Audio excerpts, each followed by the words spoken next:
All right, I had to take care of dogs. 35. Less than 3.2.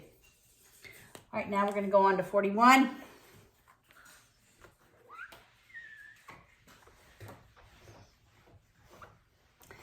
Number 41 is on page 162. 41 says graph. It's a piecewise defined function.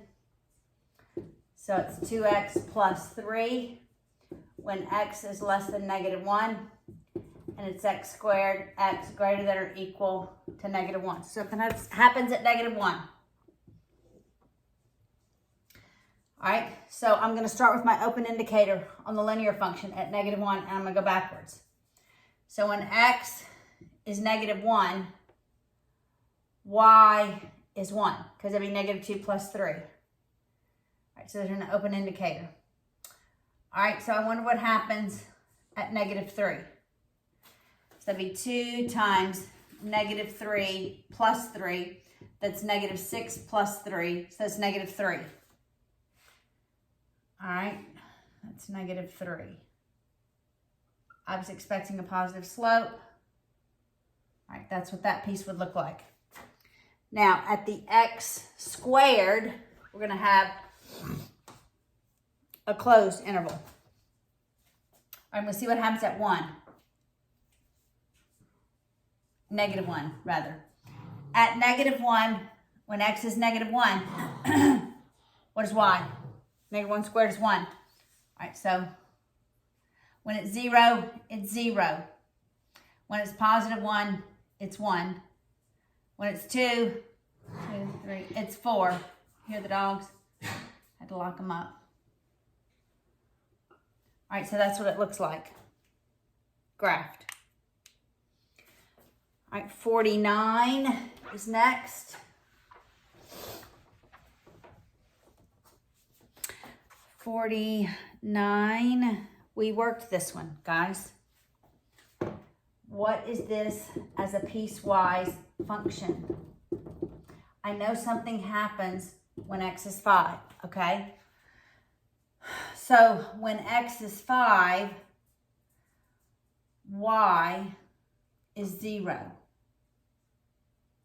right, so let's see what happens when x grows. When x is 6, it's 1, 7, it's 2. So it's just normal. I don't even have to look at the abs bars. So greater than or equal to 5, I can just look what's under the absolute bars. All right, so f of x is equal to just x minus 5 if x is greater than or equal to 5. Let's see what happens when we go below 5. So I'm just going to go to 4. So that's 4 minus 5, which is -1, but that would really give me 1. So this is less than 5.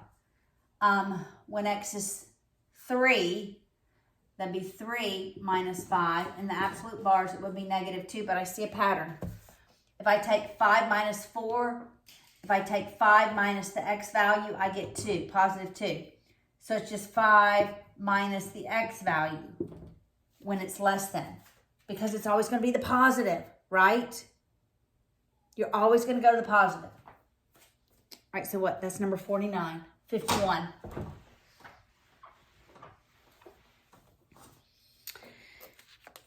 All right, 51 was kind of hard. G of x is the opposite of the x values. This is the greatest integer, so we're rounding down. All right, so let's think of what happens when x is between 0 and 1, because remember, we're rounding down. So when x is like 0.9, all right, when it's between 0 and 1, it's really the opposite of it.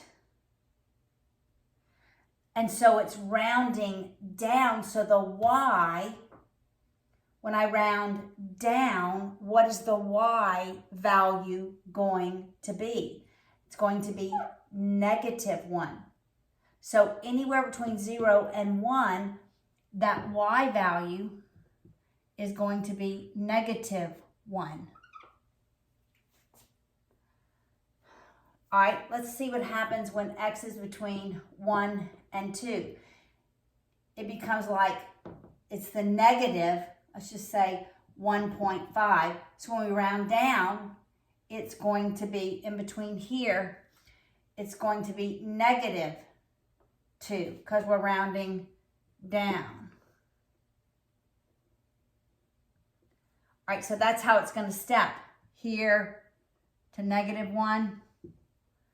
All right, and then to 3. Oh, that's a enclosed. All right, so it's going to step down this way.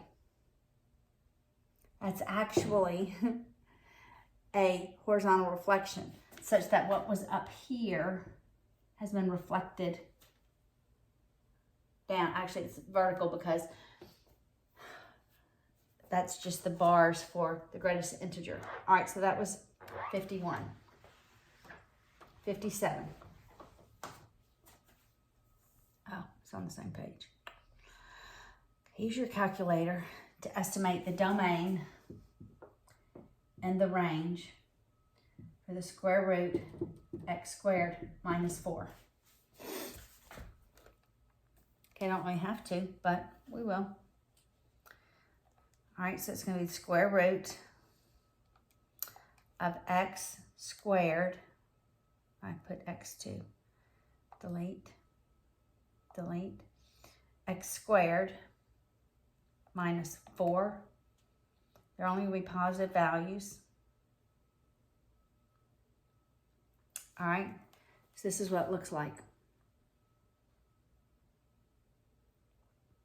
Because when we have any negative numbers,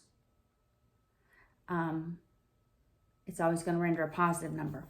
All right, so what is the domain? Looks like something happens at 2 and -2. All right, so the domain is going to be from -infinity up to -2, and I think it can include -2. Then it's going to go from +2 to infinity. But the range, notice, there's no negative numbers.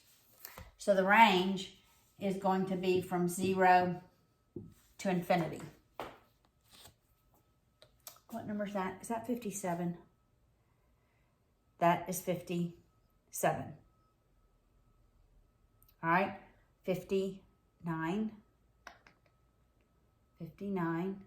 Oh my goodness, 59 is linear. I don't even have to graph it.